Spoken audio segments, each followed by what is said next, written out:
what prompted the program? Sir? So what prompted the... Well, what prompted the program is we've had a large amount of auto burglaries and auto thefts. We've tried in different ways to combat this, but we really finally got to the point where we think that educating the public would be the most help.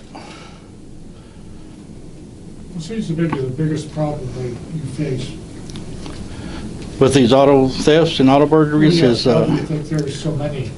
We think a lot of them can be prevented just by homeowners locking up their keys, hiding their belongings from the cars, or even at night taking them from their cars and bringing them inside. By eliminating that opportunity, we can eliminate a lot of these stolen vehicles and the burglaries in the vehicles. A lot of these auto burglaries are because the vehicles are being left unlocked. They don't hardly like to break glasses anymore because of the alarms. So they just go around checking cars that are unlocked and rummage through them. And then if they find the keys that are hidden in there, they'll steal the vehicle also. So that's what the auto burglary and auto theft go hand in hand. So these are crimes of opportunity. Exactly, crimes of opportunity. Well, probably last month we had approximately 57 auto thefts, stolen vehicles, and 96 auto burglaries reported. And still there's a lot that are not reported. So that's what we're asking the public's help on this. Help us, help them. And usually the recent years, we've seen an average of 41 stolen vehicles every month. And as of the most recent month, April, we've had 57. And we're steadily seeing an increase in stolen vehicles. And like I was saying, 90% of them are people leaving their keys, a spare key hidden inside the car. These guys, these teenagers or kids that are finding these cars, they're finding the spare keys and just taking the cars for a joyride until they find their next neighborhood to hit. Let's do the next question. The suspects, what are their age ranges? The ones we've come across here recently have been high school age and probably college age kids, young 20s, early 20s, and teenage, late teenage years. Yeah, ranging from 14, 15 to 20, 21, right in there. I guess you also have those who are stealing them to break them down for parts or to sell them out of state or to Mexico or things like that. Now, we do have some of those, but those are very, very few. Yeah. Very few of those. Most of the stolen cars, they're using them to go to another neighborhood to go commit more burglaries, and they're just using them to get around town, and then they'll ditch them a couple days later, and then that's usually joyride. Yeah, pretty much. And the recovery rate's pretty good, so they abandon them after a while. So what condition are these cars in after these people have taken them for joyrides? Are they damaged or? Typically, they're not going to be damaged. There might be some excess trash inside, or maybe drug paraphernalia. We've seen cases where we find drug paraphernalia inside the cars when we recover them. But typically, they're in drivable condition. There's nothing wrong with the vehicles, and they can usually be driven away once we recover them. Do you just have suspects now, or do you have anyone that you? I don't think we have anybody at the moment. And these crimes, they don't occur just at night. They occur during the daytime, during school hours, pretty much any day of the week, you name it. There's going to be people out there looking to steal cars and break into them. How often do they happen in residences or businesses? Well, most of them are residential areas. Yeah. Now, the businesses, mostly the stores, the convenience stores, where they're left running.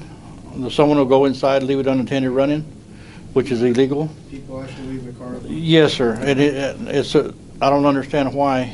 Usually it's more during the colder weather, and they'll leave it running to keep it warm.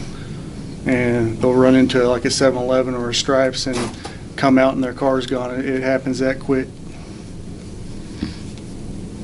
I understand you've had some cases where you've had a group of teens that are working together. Mm-hmm. Are you seeing a lot of that now? Or? Yes. More and more?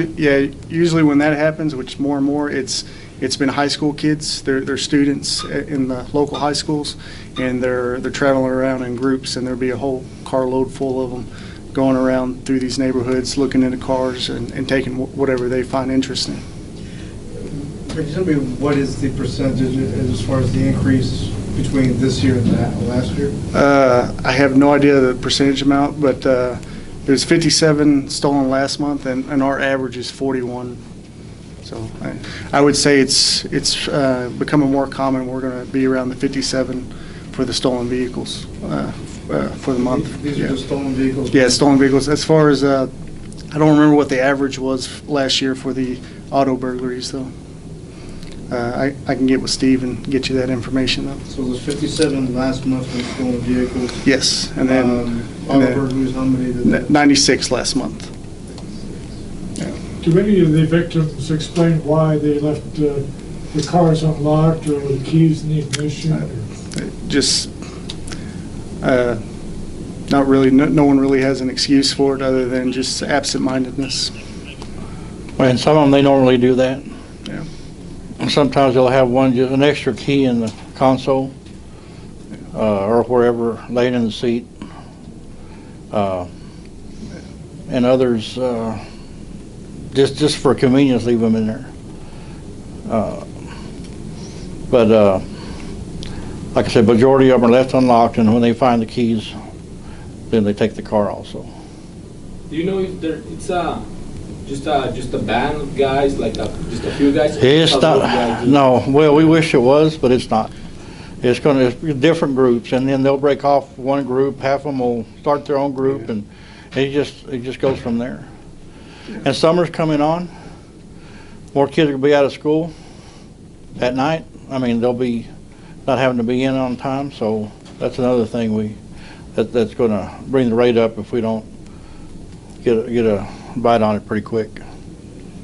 What about the items that are stolen from these cars? Are any of these recovered, or?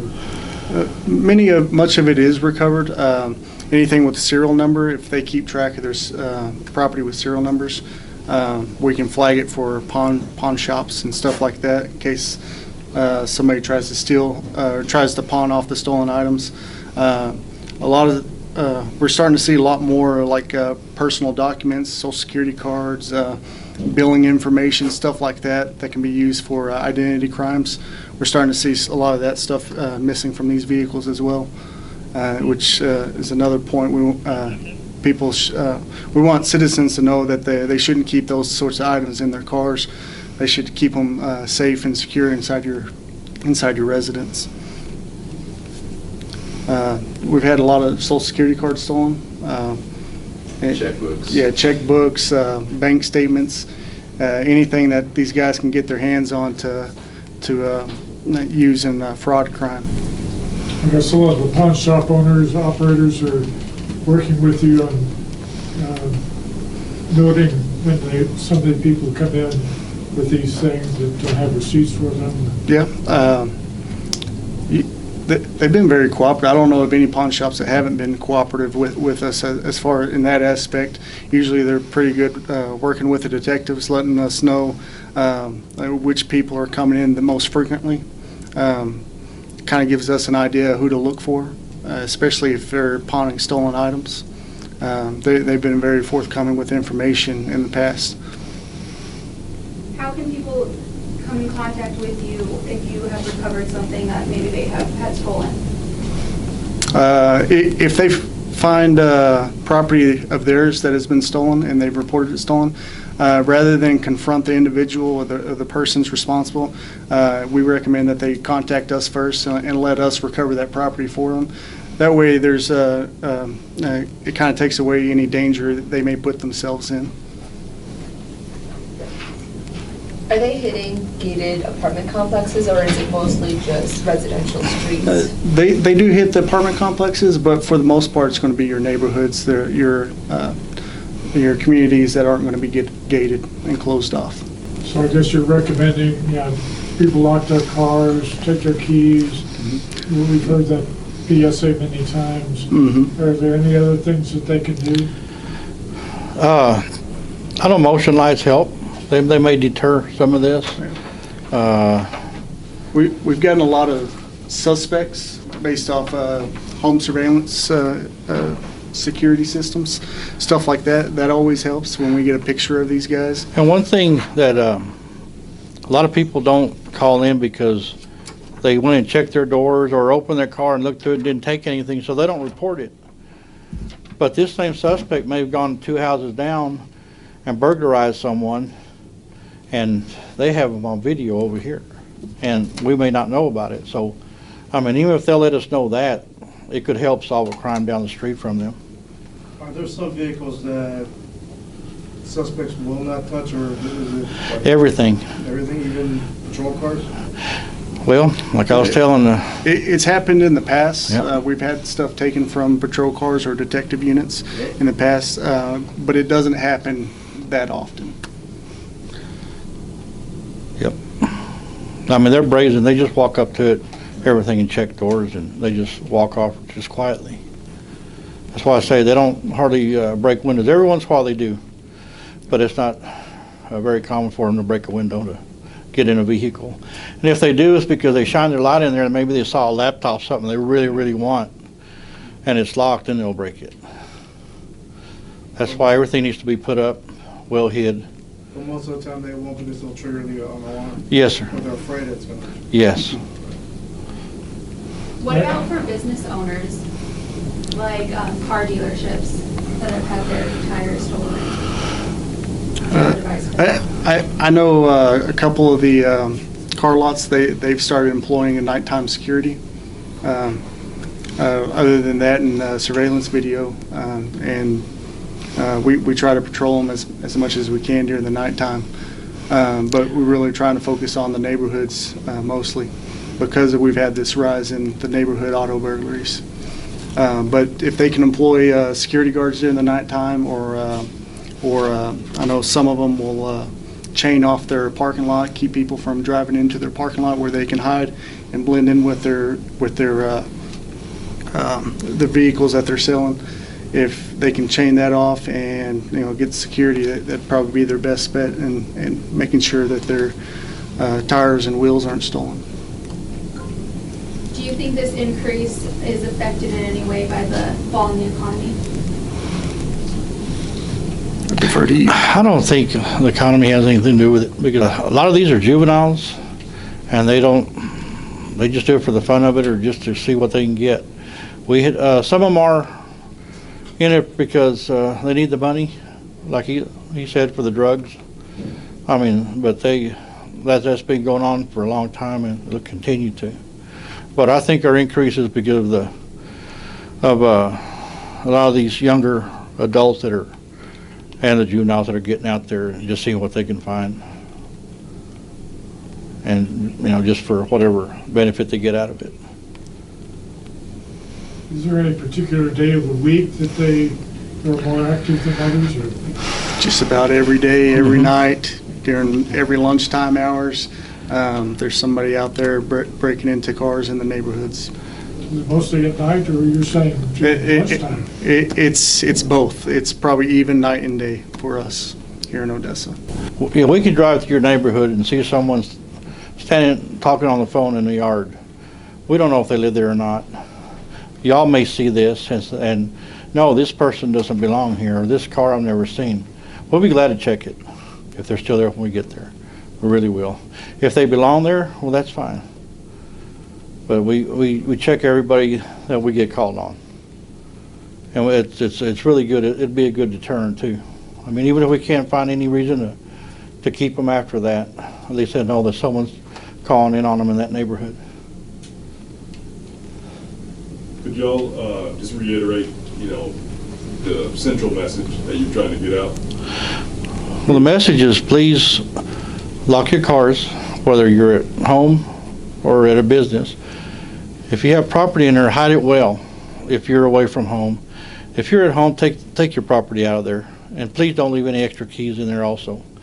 But the biggest help is locking your vehicle. And please don't leave it running unattended, because that's a lot of them that are taken like that, whether they're warming up at home or at a store, or someone runs in for just a second and they come back out. They may just pulled up beside someone that was down the street and they didn't see them, and they see the car running, they don't want to walk, they'll just take it. So just basic common sense. Yes, sir, common sense. And like I said, people, this is the way they've been doing things for years, they're used to it, and they don't think anything of it until it happens to them. And it will. I mean, it's just happening everywhere. We have no certain part of town that it's safe to leave your car unlocked. It's everywhere. Stop your vehicle. If by stopping we mean turn off your vehicle if you're going to a convenience store. Don't leave it running. Make sure you take your keys with you. Lock your door. Hide any property you may have inside. We want to eliminate the opportunity, because this, like we said before, it's a crime of opportunity. If we can take away the opportunity, then we can really limit all these auto burglaries and auto thefts that we've been having. And please try not to let anyone see you hide valuable property when you get out of the parking lot, and open the trunk and stick your purse in the trunk or anything of high value, because they will get into that car and probably go into it from the back seat, or probably that trunk open to get your purse or whatever other valuable thing you hid in there that they saw you put in there.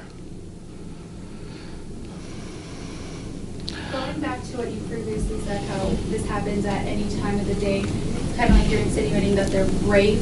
What would you say to people who are seeing someone break in or suspicious activity? Would they approach them, call you? No, they please need to call us. Yeah. No, not approach them at all. We Yeah. never recommend that. Let us handle that. Like I was saying before, we never want our citizens to put themselves in a dangerous situation. That's what we're here for. Let us handle it that way. The citizens stay safe. You know, be the best witness you can possibly be. Get a complete description of the persons responsible for this. That includes clothes, race, gender, height, weight, all that good stuff. And if you see them getting into a vehicle, try and get the license plate, the make, model of the car. Every little bit of description helps us out when we get into the areas and we start looking for the description that you're giving us. It really helps us find these people.